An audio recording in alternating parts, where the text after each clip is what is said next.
Olá! Pátria Educadora foi o lema apresentado pela presidente Dilma Rousseff durante a posse em 1º de janeiro para este segundo mandato no Palácio do Planalto. Mas a queda do preço do petróleo no mercado internacional põe em dúvida a viabilidade da exploração do óleo da camada do pré-sal. E é justamente com os royalties do pré-sal que o governo conta para financiar a educação. Eu sou Fabiana Mello e converso no Palavra Aberta de hoje com o deputado Isalci Lucas, do PSDB do Distrito Federal, sobre este assunto e sobre outros temas que devem dominar a agenda dessa nova legislatura.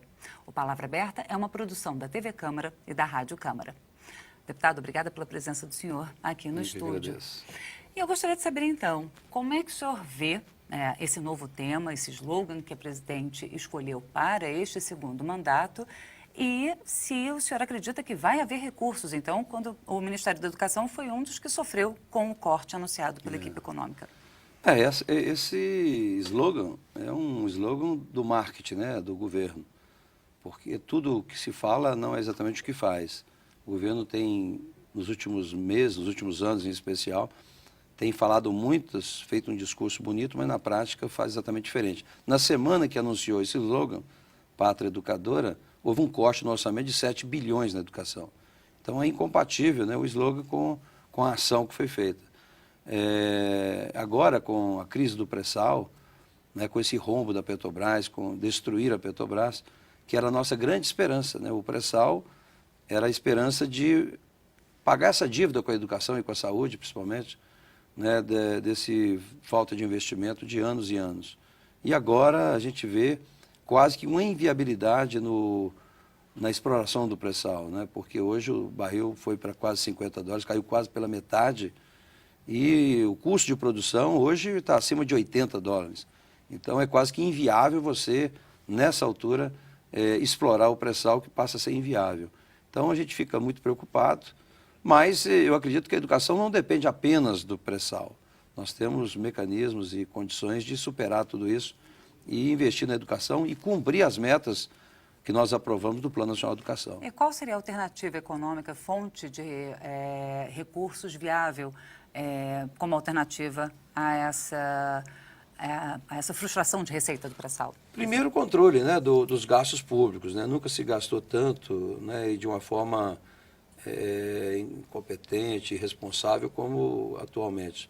Mas você tem questões do BNDES, né? Você tem questão da própria Petrobras, você vê agora os fundos de pensão. Então, tudo que o governo colocou à mão, houve muita corrupção, muito desvio de recursos. O que nós temos que fazer agora, o Congresso precisa, de fato, instalar as CPIs, né, para que possa buscar as alternativas de colocar o Brasil no eixo, né? Eu acho que é muito investimento, é muito dinheiro jogado no ralo sem retorno. Então está faltando gestão no país, né? Começa por aí.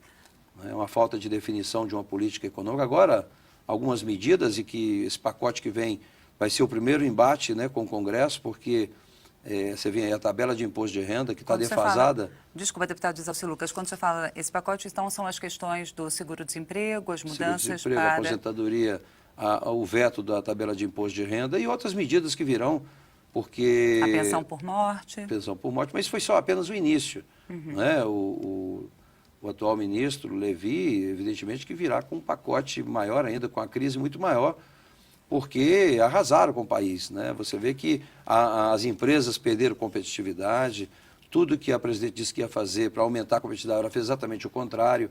Então agora, você vê a tabela de imposto de rendas, ela está defasada em torno de 70%. Ela havia sido aprovada. Nós aprovamos 6,5%, que é o teto, né? Que foi a inflação. E a presidente veta e manda um projeto para 4,5%. Então não tem a mínima condição, e eu tenho certeza que essa casa não vai aprovar os 4,5%, vai retomar pelo menos os 6,5% aprovado ano passado. Deputado Isalci, o senhor falou, tem que ver as comissões, as CPIs.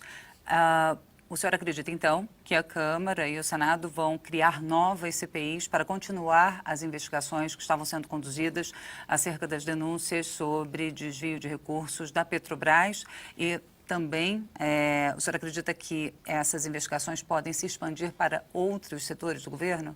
A oposição elegeu duas prioridades em termos de CPI e CPMI. Primeiro, a continuidade da CPMI da Petrobras. Isso é indispensável para o país, tendo em vista novos episódios, novas denúncias, novas delações premiadas.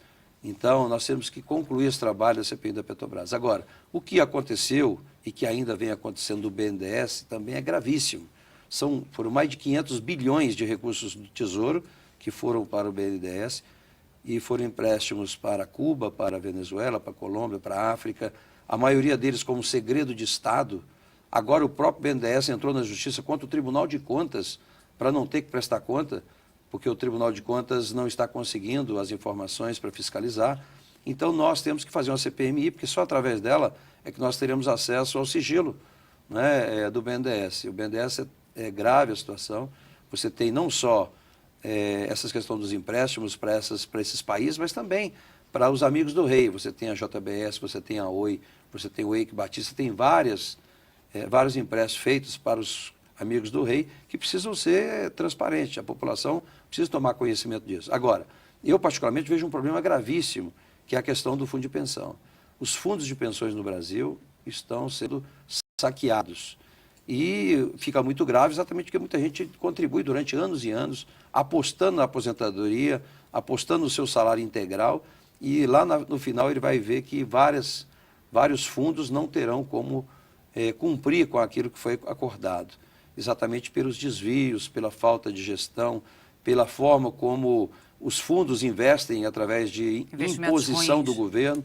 Então, é um investimento em moeda podre, né? Como a gente vê na própria Petrobras. A CPMI da Petrobras, nós descobrimos que a Postalis e a Petros também estão em situação difícil exatamente porque apostaram, investiram, inclusive, em ações de moeda podre, né? Vamos dizer assim. Mas, deputado Zalci, nesse momento agora, nesse início do primeiro semestre, início de fevereiro, há uma expectativa muito grande de que o Procurador-Geral da República, Rodrigo Janot, apresente ao Supremo Tribunal Federal pedidos de abertura de inquérito e também denúncia contra parlamentares citados nas delações premiadas da Operação Lava Jato, relacionadas às investigações da Petrobras.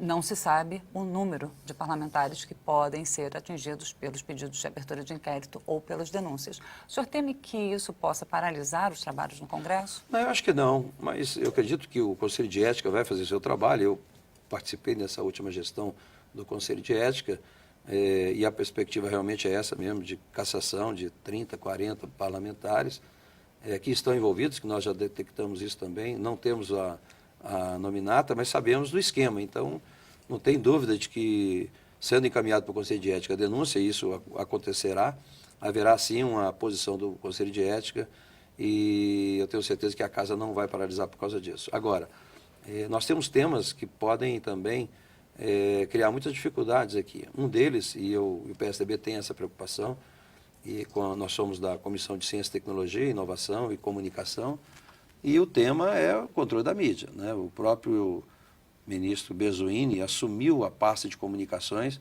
né, com esse propósito, né, de fazer o controle da mídia. E nós, da oposição, em especial o PSDB, vamos, né, de toda forma, trabalhar contra essas medidas que foram aplicadas, está aí na Argentina, Venezuela e outros, que acaba o caminho da ditadura de esquerda e que nós não aceitaremos isso. Esse tema, deputado Zalci, já foi trazido à tona no primeiro governo do presidente Lula também e foi abandonado. O que faz o senhor acreditar que agora vai ser retomado? Pela própria posição do ministro, né? Ele tem defendido essa tese e com a nomeação dele como ministro das Comunicações, ele também declarou, né, que a necessidade deste controle. Então, nós somos contra isso. E por que o senhor acredita que essa retomada, assim, desculpe, a pergunta deveria ter sido diferente, assim, por que essa retomada, na opinião do senhor?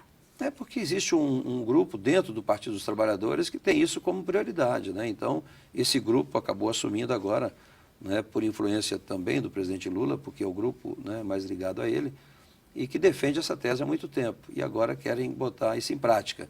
Mas o PSDB, a oposição, está preparada para exatamente evitar que isso aconteça, né? Porque não é bom para o país essas regras que eles querem colocar. Agora, tem muitos temas, você sabe o que foi feito no final do ano com a mudança, né, do limite da lei de responsabilidade fiscal onde houve a anistia da presidenta Dilma, e você vê agora já os rombos das contas do governo.